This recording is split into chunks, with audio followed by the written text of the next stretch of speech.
Hey guys, it's Chris here for day 28 of the 100 Days of Making Comics Challenge. It's been a pretty hefty day, so let's get started.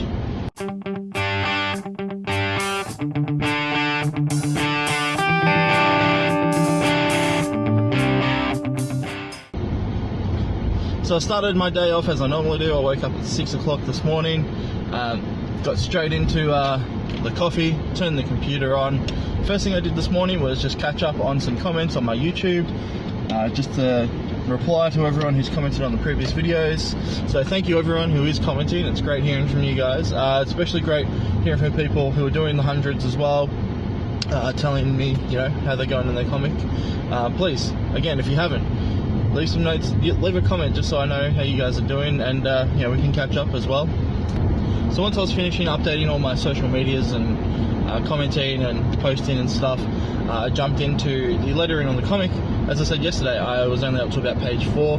I think from memory I had done half of page 4, so I still had 2.5 pages left to letter. So I chucked Degrassi Junior High up on the computer, and then just got all the lettering done. Just hammered through it. Sometimes I find it easier if I'm just watching something I can switch off in my head and just listen to while I'm doing that. If I'm doing the Hangouts, I tend to be a bit more distracted these days because I just get too involved in the conversation. So doing that was great because I finished all the lettering, had myself a quick break, got another coffee, had some breakfast, and then I actually started the inking. Finally, I didn't actually think I'd get into the inking phase this week, even though I said that was my initial plan. So I've started inking, and which is really interesting because when I was penciling this comic and going through it, a lot of it felt very simple. I thought, oh, this will be really easy to ink, it won't take long, it's not heavy detail. But to be honest, even in that first panel, there's a lot going on just to describe to the reader or the viewer exactly where they are, what they're doing, just to set up the whole scene. So you've got these 3 characters, you've got the spaceship in the background, you've got this really rocky terrain, you've got tools in the background and in the foreground, just to give you an idea that, you know, they're miners or they're excavators, or you know, they're a team that work on this rocky area, obviously in space due to the spaceship, and they're just having a break, having something to eat.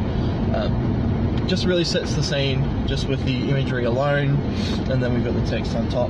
So it's actually taken me a lot longer just to ink panel 1. So I think this is going to take me a little longer to ink than I anticipated, which is fine, because I think it's going to be well worth it in the end once the whole once the whole comic itself is finished. Because I was a little bit concerned that it was just going to be an overly simplified, very cartoony comic, when in matter of fact it's not. There's a lot going on, and even when I was drawing it I didn't really realise that, because when I was sketching it I was just dumping stuff in, you know, just adding little bits of details here and there, but because I'm just so loose I don't think about it too much. But coming into the inking, I'm kind of like hating myself a little bit because I wish I'd done a bit less, because it wouldn't take me as long. But it'd be great. Inking's probably my favourite thing to do when it comes to comics, so I'm looking forward to doing it anyway. The next step is going to be adding the screen tones or the shading. I'm a little bit conflicted on whether I should be finishing one page and then adding all the screen tones in, or should I be going to the length of finishing all the inks on it's only 6 pages, and then doing the screen tones. The reason I'm thinking about doing it, doing the inks first and doing the inks and screen tones 1 page at a time, is because when I start on Monkey Jump, that's exactly the process that I'll be doing. Or at that point I'll actually be colouring the comic. But because it'll be a weekly comic, I'll just be doing 1 page at a time. So I need to get into that process and maybe even try and streamline how I'm going to go about that to make things faster for me as time goes on in the webcomic. So now that I've actually spoken about it, I think I will go ahead and just do 1 page at a time and just finish them as the pages are going, rather than just do 1 big dump, then go back and then do the 1 big dump again, because I think that'll get me into a really nice practice ready for the webcomic. I've already said that.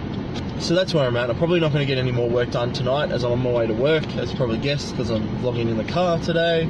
I'm here for most of the day till 4 o'clock, go home, I've got to edit this video, upload it, and then family time. Dinner, family time, just chill out.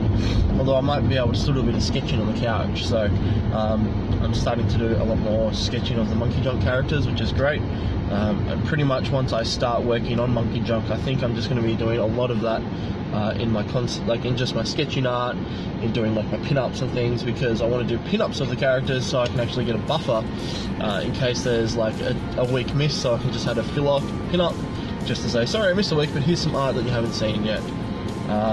That's sort of my plan. I noticed that's something that Holly Brown does when she was doing Purgatory. She had some filler art in between some pages, so I thought that's a really great idea, just in case I might get sick or something and fall behind. So always good to have a backup plan.